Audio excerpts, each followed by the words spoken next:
I can sing on tune better if I sing in a Southern accent. Yeah. Hold me hold me closer, tiny dancer. Count the headlights on the highway.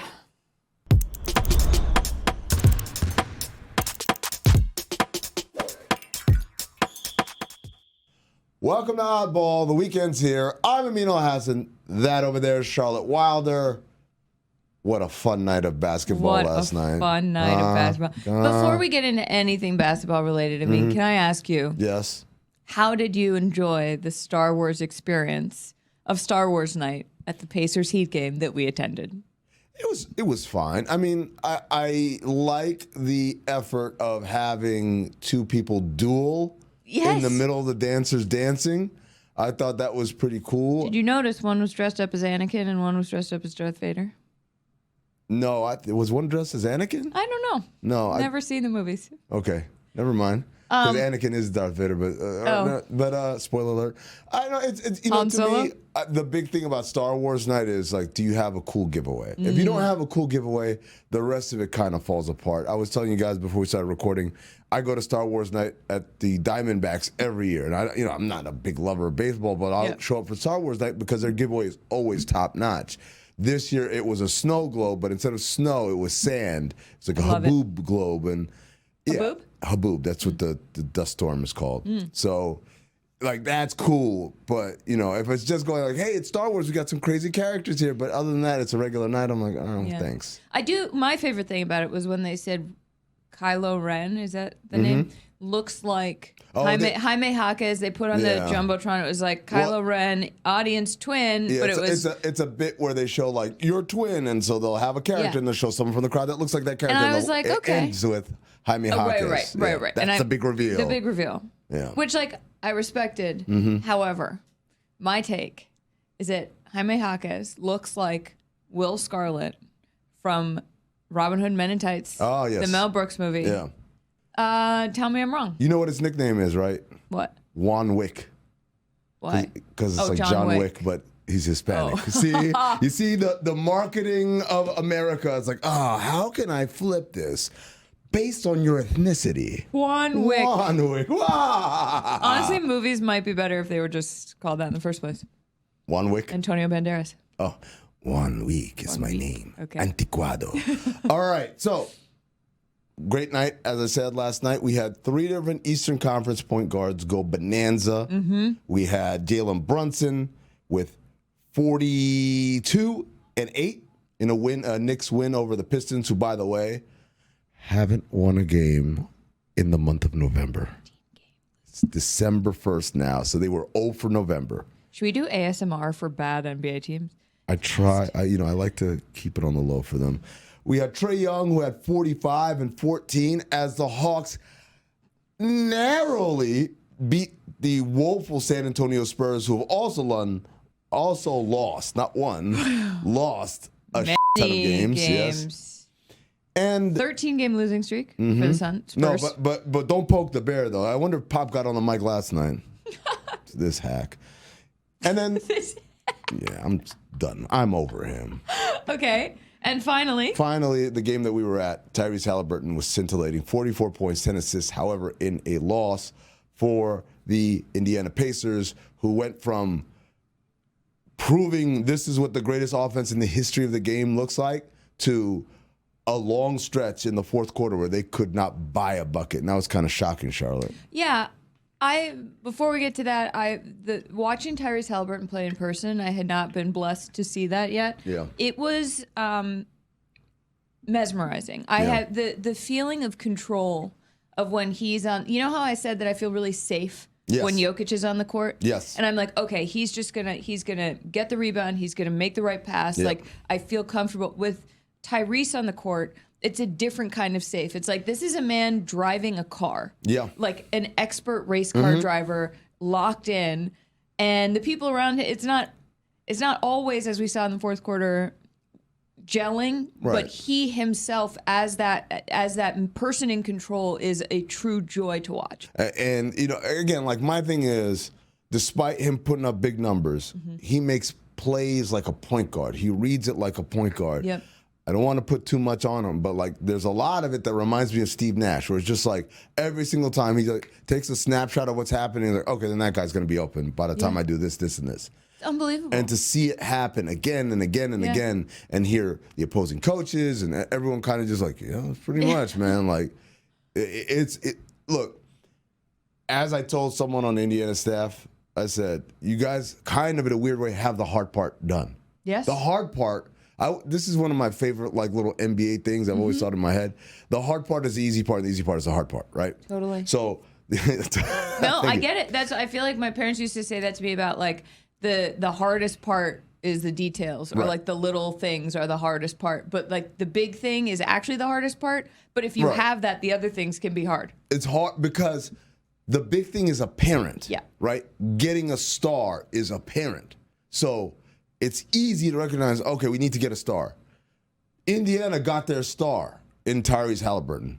There aren't many players who are like that. That's why it's hard. Right. Like, oh, I know he's great, like, but how can I get one? And then when you finally get one, it's like, okay, the easy part was identifying, the hard part was acquisition. You got past that. Now, the easy part, that is the hard part, which is, all I need to do is surround him with good complementary talent. And those guys I can get anywhere. I can draft them. I can get them out of the G League. I can sign them. I can trade for them.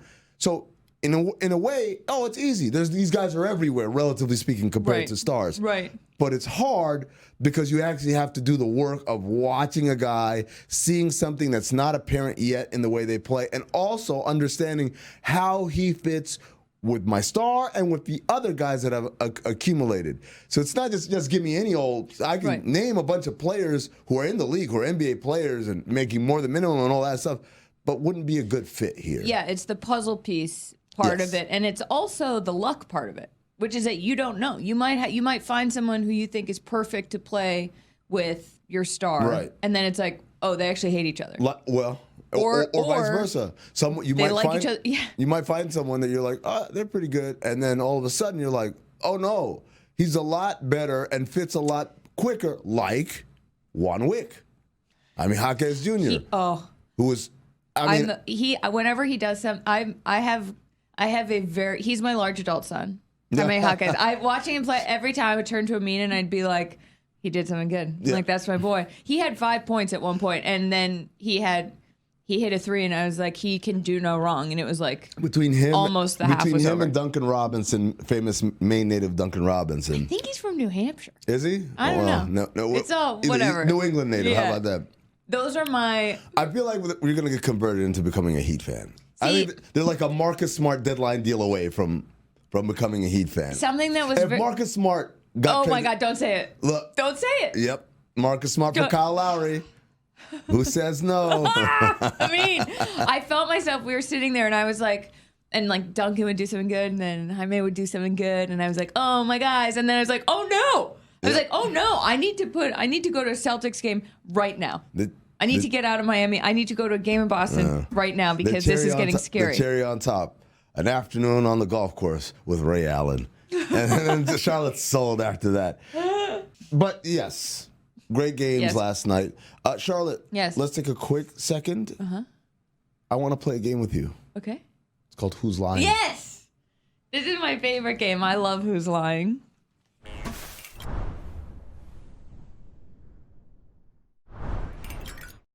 Charlotte, NBA people talk a lot. They say things into microphones. All the time. To media people who ask a bunch of questions, sometimes unprompted. Sometimes they'll tweet their ideas.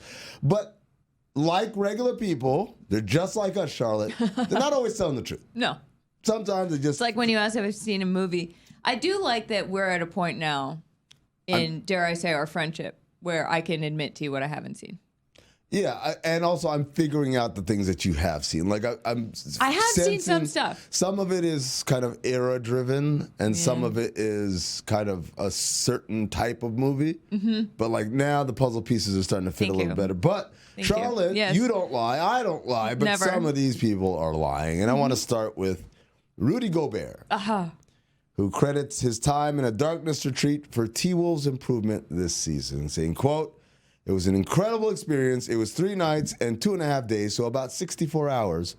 Full darkness, no phone, no TV, no music. Charlotte. Yes. Is Rudy Gobert telling the truth?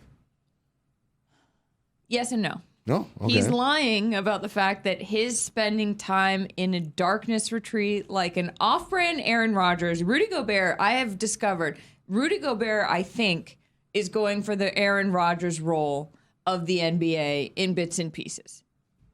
Everyone hates him like that? No one can stand him, and he's more interested in saying something that will rile people up or controversial and pretend that he doesn't want to. He pretends that he's like, I'm just talking, but he knows exactly what he's doing. So in that sense, no, I do not think the darkness retreat helped the Timberwolves defense. I do think he enjoyed it. You think it happened? Oh. That's my thing. 64 hours, no phone, no TV, no music, full darkness. How do you go to the bathroom? Well, that's a whole thing. They have these things. Like Aaron Rodgers did it, but I do feel like if Rudy Gobert had done that, you know what?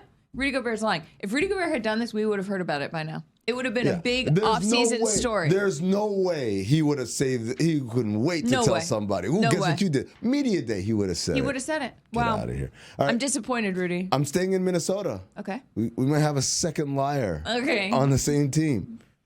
Anthony Edwards believes he'll be the first player to play in both the NBA and the NFL. Okay. Quote, I think I might be the first one. As a team, the Minnesota Timberwolves organization, we want to win a championship. But after that, we'll figure it out. Now, I don't know if you've seen this clip of him at 12 years old playing football. I mean, it is peewee football, but it's clear. Well, he's a freak athlete. He's a freak athlete. He's unbelievable. He also said that he was great at any sport, including cooking, which shout out to Anthony Edwards because that is in my school of, is it sports? Cooking is sports. Have you ever watched Top Chef? Of course it's sports. Yeah. Anthony Edwards is not lying because he does believe that he will be the first person to play in the NBA and the NFL. Will he be? I do not think so. Also, it would be a very weird decision to be like, oh, we won one championship. I'm going to go play football now? What? What's the over-under on number of championships he needs to win in order to go play football? 8? 8? Why would you? Michael Jordan went to play baseball after 3. You going to make it 8 for Anthony Edwards? That's in not my fair. head, well, I was trying to think of a number that like wasn't possible to get to because like why would you ever do it? Here's a number. Why would you ever go play football as an NBA star? Charlotte, here's a number that's impossible to get to for the Minnesota Timberwolves. 1. All right. Well, I have something for you, Amin. I laughed out loud when I read this. Frank Vogel is, quote, disappointed he didn't get to coach DeAndre Ayton. Here's the quote. I'm very fond of that young man, happy with where we are as a team, but disappointed that I didn't have a chance to coach him further than just the summer. Coach Vogel, I love you. I think you're a great coach. You are Captain America right now, capping your ass off. There's no way you're like, that guy who like disappears in games and just doesn't always play hard and isn't always in the right spot. And all he has to do is just dunk it on smaller players. But instead he opts for this little floater that he misses. And then he goes to the timeout and he practices this little floater over and over again instead of just drop stepping and throwing it down. There's no way you wish you could have. I was like, come on, man. You know you saw him in the summer. You saw what it is. You watched him as an opposing coach. You coached him over the summer. He's a dude that likes to chill, at least right now. I don't like to say that right. Tiger never changes his stripes, although there is a saying in the NBA, Tiger doesn't change his stripes, he just changes jungles, right? So there are people that don't change. I think DeAndre Ayton is young enough to change. Yeah, and talented, and like raw talent-wise. Yes, but where the Phoenix Suns want to be, which is championship contending, he's not that. And I don't know. Do you think this was it? Do you think Frank was just trying to be nice? Yes, I do. I think that's a classy thing to do. I do too. Lying sometimes is a classy thing to do. Don't let kids. I know people say like, "Oh, honesty is the best policy." No, in the NBA, it's not the best policy. Sometimes you just say nice things because you don't want to create a firestorm of like, yeah, whatever. So, thank you, Coach, for being classy, but also you lying. Also. Okay, Mitchell Robinson blames NBA players not washing their hands as the reason basketballs turn brown. Quote, it's got dirt and bacteria. People here don't wash their hands. There's a few people in this league that wash their hands. A few of them. But I do. I wash my hands. Mitchell Robinson is great at two things, rebounding and talking, because this is an unbelievable quote. It's an unbelievable quote. If the question is he lying? Is he lying? The answer is no. Mitchell Robinson is telling his truth. Much like Anthony Edwards truly believes he can play in the NFL, I think Mitchell Robinson truly believes this. Is he right? Absolutely not. Because that people don't want. Well, on what part? I have a lot of questions. A lot of things. First of all, a lot of guys wash their hands. Not a few people. A lot of guys wash their hands. NBA players, their like bathroom hygiene for a lot of them is just. I think it would surprise the manly man people who watch it. Oh, I drink beer and fart and stuff like that. When I tell you the number one deodorant in NBA locker rooms, you know what it is? Like Aesop? Secret. Strong enough for a man, pH balanced for a woman. That's the I like that. Tagline for Secret. Also, they have amazing skin. Their skincare routine must be. They take care of themselves, man. They take care of themselves. Most of them. Some of them don't. Some of them are gross. Some of them don't shower. Some of them. But for the most part, most guys are clean. But even if that part were true, Charlotte, yes, we could all wash our hands and then play basketball on a playing surface where people have been running up and down all day long, where other people have entered the building and dirt and bacteria and spores are all like congregating. There's a reason we had a whole season where nobody was in a building while we played games. Why do you think it's just washing your hands? Like all the bacteria is here and nowhere else on us. It's like anytime you touch it, but when it bounces.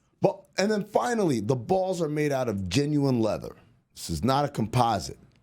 You know what happens to leather when you beat the shit out of it? It turns brown. It turns brown and worn. And by the way, that's what makes the ball better. Okay, one more for you. Okay. Jeff Teague says Kevin Garnett got on all fours and barked at him during a playoff game. He was crazy, Teague said. That dude got on all fours one time in a playoff game and barked at me. Michelle Beadle asked him to clarify, and Teague repeated himself. He got on all fours and barked at me in a playoff game. Dude was crazy. All right, so first of all, shout out to Jeff Teague. He's an incredible storyteller. His podcast, I follow him on Instagram, and he does not disappoint. He always has a bunch of stories and very self-deprecating stories too. Yeah, great. Rarely does he make himself the hero. It's like he talks about shoving LeBron at the end of a playoff game because I'd never beaten him, so I was just like, you know what, the hell with this guy, right? This story is true. I don't know if it happened to Teague though. So that part, I'm not sure.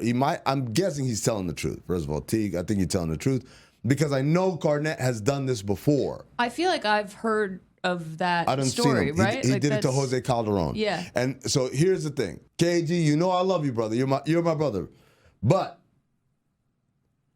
this was the book on you when you were in the league. And was speaking as someone who was part of people who had to play against you, game plan against you, whatever. The book was he likes to bully guys that he thinks won't bite back. So it's like Jose Calderon and Jeff Teague and guys like that. Like he never would do that with David West. Right. He never would do that with Udonis Haslem. He never would do it with Shaq. But like guards and particularly international European players, he was always on top of them. Like just very aggressive. Now, counterpoint, all the guys that played with him used to always say, he's not doing that to intimidate. He's doing that to hype himself up. I see all that. All the talking, all the extracurricular kind of energy stuff. Yeah. He's hyping himself up. He's working himself into a frenzy. You could say he's a method actor. Yes. Yeah, I mean, he was on Uncut Gems. Uncut Gems. I want Kevin Garnett to be in way more movies than he's in. I think he's an unbelievable actor. You think he's only good at playing himself? I think he's great at playing himself. I think we should give him a chance to play somebody else. You know what? Vince Vaughn, great at playing himself. Yeah. Right? There's I think I actually would be a great actor at playing myself. Yeah? Yeah. Someone should cast me in a movie as like the wacky best friend. You want it to be like the sports take that's used in the movie that's like, he would never, like, this guy is going to be trash. Yeah. You okay. know, right? Well, yes. I mean, there are small dreams and then there are big dreams. Okay. My small dream is that I say something about a player and they take offense to it, and it leads them to try very hard. And then my voice is the one in the montage at the beginning of their documentary when they're about to retire. To the arena. And and it's like 5 a.m. It says like 5 a.m. and they're taking a sip of their water, and it's me being like, he couldn't make a shot if he tried at this point. He's old. And the guy's like, no, I'm not. But he doesn't say that. It's just like the underlying. That's my small dream. Big dream, wacky best friend in a motion picture feature film. Anyway, shall we hype some people up? Hype me up. Charlotte. Yes. We're rolling into the weekend. We don't have a whole lot of time, but, man, we need a little pep to give people something to feel good about. Yeah, as we they go do. over the weekend. You want to... Hype me up. There it is. It's a segment where we each get the name of a person or an organization or a team or an entity, and we have to do our best to give them positive reinforcement to make them feel better. Mm-hmm. So, Charlotte, you want to go first? Sure. Okay. Your Hype Me Up. Oh, here we go. It's our contractually obligated Wembanyama segment. Beautiful. So, Victor Wembanyama, the Spurs have now lost 13 games in a row after losing to the Hawks last night. Just give Vic some words of encouragement. You haven't even hit the 20-game marker yet. My co-host, Amin Elhassan, says that after 20 games is when you can start to say, you know what? This isn't working. You're not quite there yet. You are a generational talent, Victor. You really are. And just because you've lost 13 games in a row doesn't mean that this is all your fault. Have you had some very bad games? Yes. You've also had, before that, a few good ones. One of your moves in the game last night against the Hawks is going viral, so that's great. You've got some internet traction, even if you're not winning games. Chet Holmgren, he did leapfrog you in Rookie of the Year odds, but you can definitely leapfrog him back. So that should be your focus going forward, Victor. You should be focused on leapfrogging Chet Holmgren. Take that energy, start making plays. Maybe, he looks sort of confused sometimes. Yeah. I think you've still got this. You can still turn this around, and it's not a you problem. It's a whole organization. And Pop keeps taking microphones and being like, oh, stop booing everybody. Yeah. This is not your problem. Picking up steam now. This is not your problem, Victor. This is everybody around you is not doing their job. Uh-huh. People are not putting you in a position to succeed. Yes. You are being shortchanged. You are an unbelievable talent. The sky is the limit. You have no ceiling. You have absolutely no ceiling, and the people around you are doing you a disservice. But you know what? What? You're not going to take that. That is not going to make you bitter. You are going to use that to make everybody around you better. Rising tide lifts all ships. You, Rookie of the Year, here you come. And eventually you guys are going to make it to the playoffs. Better not bitter. Better not bitter. I mean, yes. You have to hype up Maverick Carter after he admitted to federal investigators in 2021 that he bet on NBA games with an illegal bookmaker. This is no big deal, dude. So the news is, in case you didn't know, that Maverick Carter told federal agents in 2021 that he had bet on NBA games through an illegal bookmaker. This is according to the Washington Post. And he made approximately 20 bets on football and basketball games over the course of a year, with each bet ranging between $5,000 and $10,000. Peanuts. First of all, who cares? Right. Who cares? You know what? Gambling is legal in most of this country. It's legal in Arizona, where I live. It's legal in Vegas. It's legal in New York, in New Jersey. It's legal in Cleveland. It's going to be legal in more and more places. Dude. This is just like an arcade. It's like getting arrested for having weed. Who does that anymore? Yes, there are parts of the country where they do that. But really? The rest of the country, we understand, what? So the guy plays some bets. So what? Dude, don't even sweat it, man. And 2021, that was 2 years ago. That was the pandemic. We out. Everybody was wilding out during the pandemic. You heard Mitchell Robinson? Nobody even washes their hands anymore. Man, we're great. You're good. You're gravy. Don't even worry about it. You know what this is like? What is it like? This is like getting mad at a college athlete for making money. Yeah. Yes. Oh, I'm sorry, because I got a little money in my pocket I can afford to spend and just guess who's going to win a game? Now I'm the bad guy? Why is that? Actually, the biggest mistake he did? What? Should have bet with DraftKings. Use code LAF. On the sportsbook. You download the app.